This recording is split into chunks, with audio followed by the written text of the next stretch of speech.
ये है volume profile, एक ऐसा इंडिकेटर जो लाइव मार्केट में भी तुम्हें बहुत प्रिसाइज स्नाइपर एंट्री और एग्जिट देने का पोटेंशियल रखता है। बट सरप्राइजिंगली ज़्यादातर लोगों को इस पावरफुल इंडिकेटर और इससे बनी हुई सीक्रेट स्ट्रैटेजी के बारे में कुछ भी नहीं पता। इसलिए आज की इस वीडियो में सिर्फ तुम्हें वॉल्यूम प्रोफाइल को डिटेल में बिल्कुल बिगनर से प्रो लेवल तक समझाऊंगा ही नहीं, बल्कि एंड तक एक ऐसी सीक्रेट स्ट्रैटेजी भी शेयर करूंगा जिससे इतने बड़े बड़े टारगेट्स कैप्चर हुए हैं। So let's begin.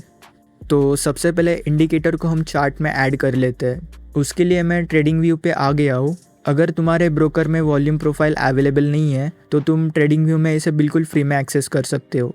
अब यहाँ लेफ्ट साइड में जो टूल बार है उस पर क्लिक करो। क्लिक करने के बाद तुम्हें नीचे दो ऑप्शंस मिलेंगे, एक फिक्स रेंज वॉल्यूम प्रोफाइल और एक एंकर वॉल्यूम प्रोफाइल। नाउ इस वीडियो के लिए हम यूज़ करने वाले फिक्स रेंज वॉल्यूम प्रोफाइल को। इसे यूज़ कैसे करना है? सिंपल, बस इस ऑप्शन पर क्लिक करो। मैं एग्जांपल के लिए किसी भी एक रैंडम रेंज पर प्लॉट करके दिखा रहा हूँ ताकि तुम्हें समझ आए कि इसे एग्जैक्टली यूज़ कैसे करना है। ये देखो, मैंने सिर्फ एक पॉइंट से दूसरे पॉइंट तक इस इंडिकेटर को प्लॉट कर दिया है और तुम देखोगे कि वॉल्यूम में जैसे बार्स होते हैं एग्जैक्टली वैसे ही बार साइडवेज डायरेक्शन में है। नाउ इंडिकेटर हमें एक इम्पोर्टेंट लेवल दिखाता है। अब मैं इस लेवल को फ्यूचर तक एक्सटेंड कर देता हूँ एंड दैट्स इट। अब सिर्फ प्राइस को ऑब्जर्व करो। नाउ अगर तुम ध्यान से देखोगे तो इस लेवल को प्राइस ने बार बार रिस्पेक्ट किया है, लाइक दिस एंड दिस। अब ऑब्वियस क्वेश्चन ये है, आखिर इंडिकेटर को पहले से कैसे पता है कि फ्यूचर में मार्केट किस लेवल को इम्पोर्टेंस देगा? उसका आंसर समझने के लिए पहले एक बेसिक कंसेप्ट क्लियर करना पड़ेगा। एंड ट्रस्ट मी, ये कंसेप्ट समझ गया तो वॉल्यूम प्रोफाइल कभी कंफ्यूजिंग नहीं लगेगा। सो ट्रेडिंग व्यू में ऑलमोस्ट सब ने नॉर्मल वॉल्यूम इंडिकेटर को यूज़ किया ही होगा। वॉल्यूम तो ये इंडिकेटर भी दिखाता है ना, तो वॉल्यूम प्रोफाइल की क्या ज़रूरत है? Because there is a huge difference between this two indicators. Majority trader सिर्फ इतना देखते हैं, ग्रीन बार बड़ा है या रेड बार बड़ा है, बस यही से प्रॉब्लम स्टार्ट होती है। नॉर्मल वॉल्यूम हमें सिर्फ ये बताता है कि एक पर्टिकुलर कैंडल के अंदर कितना वॉल्यूम ट्रेड हुआ, लेकिन उस कैंडल के किस प्राइस पर सबसे ज़्यादा बाइंग और सेलिंग हुई, ये इन्फॉर्मेशन हमें बिल्कुल नहीं मिलती। और यही गैप फिल करता है वॉल्यूम प्रोफाइल। ये टाइम को इग्नोर कर देता है और फोकस करता है प्राइस पर, मतलब मार्केट ने किस प्राइस को सबसे ज़्यादा importance the. Think about it, अगर किसी पर्टिकुलर प्राइस पर लाखों या करोड़ों की बाइंग या सेलिंग हुई होगी तो क्या फ्यूचर में वो प्राइस कम्प्लीटली इग्नोर हो जाएगा? ज़्यादा चांसेस किस बात के? मार्केट उस लेवल को याद रखेगा या उसे भूल जाएगा? एग्जैक्टली इसी वजह से वॉल्यूम प्रोफाइल इतना पावरफुल टूल माना जाता है। इस लाइन को देख रहे हो, इसका नाम है पॉइंट ऑफ कंट्रोल यानी पीओसी। सिंपल लैंग्वेज में, जिस रेंज को तुमने सिलेक्ट किया था उस रेंज के अंदर जिस प्राइस पर सबसे ज़्यादा वॉल्यूम ट्रेड हुआ वही पॉइंट ऑफ कंट्रोल होता है और इसी वजह से वॉल्यूम प्रोफाइल का ये सबसे इम्पोर्टेंट लेवल माना जाता है। लेकिन यहाँ एक मिस्टेक ऑलमोस्ट हर बिगिनर करता है, वो पीओसी को सपोर्ट और रेजिस्टेंस समझ लेता है। रियलिटी थोड़ी डिफरेंट है। पीओसी कोई मैजिक लाइन नहीं है जहाँ से मार्केट हर बार रिवर्स ही होगा।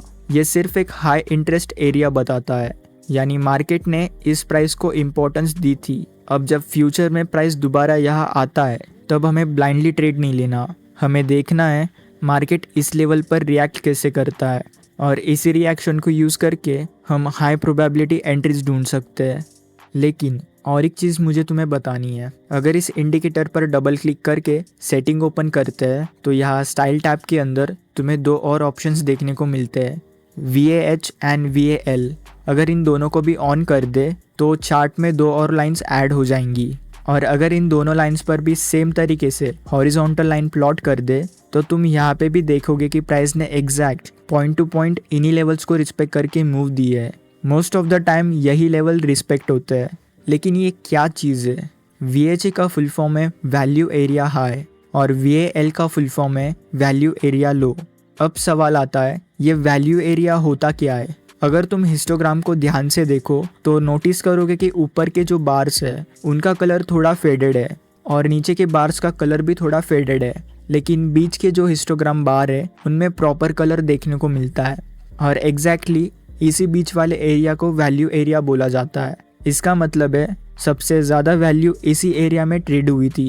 तुम्हारे सिलेक्टेड रेंज का हाईएस्ट वॉल्यूम इसी एग्जैक्ट एरिया में था, तो प्राइस जब फ्यूचर में फिर से इसी एरिया में रिटर्न करेगा तो इसी लेवल से हमें हाई अमाउंट ऑफ रिस्पेक्ट और रिजेक्शन देखने को मिल सकते हैं।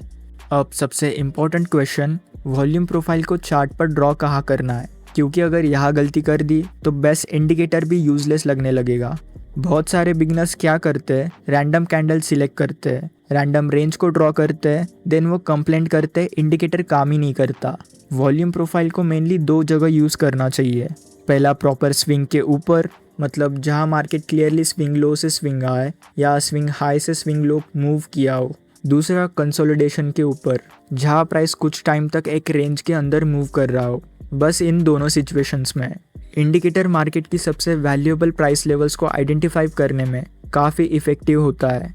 अब तक तुम्हें पता चल गया होगा POC क्या होता है, VHA और VAL क्या होता है और वॉल्यूम प्रोफाइल को कहाँ ड्रॉ करना है।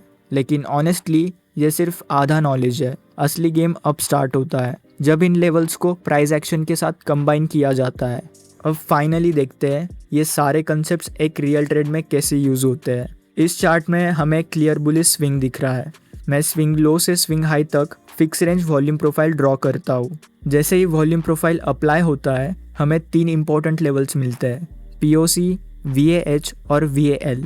अब यहाँ मैं एक काम करता हूँ, चार्ट को क्लीन रखने के लिए फ़िलहाल सिर्फ POC को ऑन रखता हूँ और इस POC को फ्यूचर तक एक्सटेंड कर देता हूँ।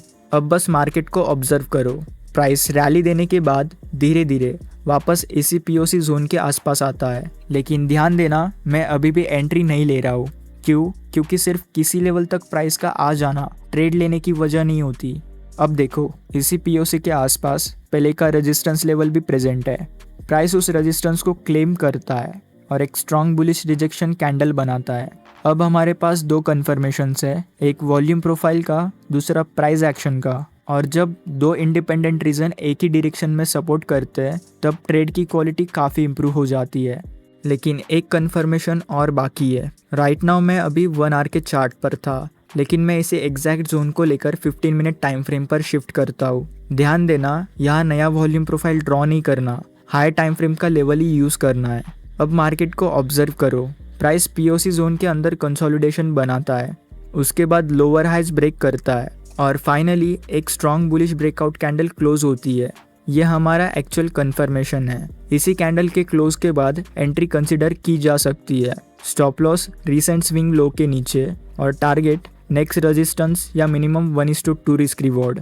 अब एक बात हमेशा याद रखना, चाहे तुम वॉल्यूम प्रोफाइल यूज़ करो, प्राइस एक्शन या कोई भी स्ट्रैटेजी, अगर रिस्क मैनेजमेंट सही नहीं है तो लॉन्ग टर्म में प्रॉफिटेबल रहना बहुत मुश्किल है। इसीलिए अगर तुम इस स्ट्रैटेजी को एक्चुअल प्रॉफिटेबल सिस्टम में कन्वर्ट करना चाहते हो तो स्क्रीन पर जो रिस्क मैनेजमेंट वाली वीडियो दिख रही है उसे नेक्स्ट ज़रूर देखो। बाकी thanks for watching, peace out.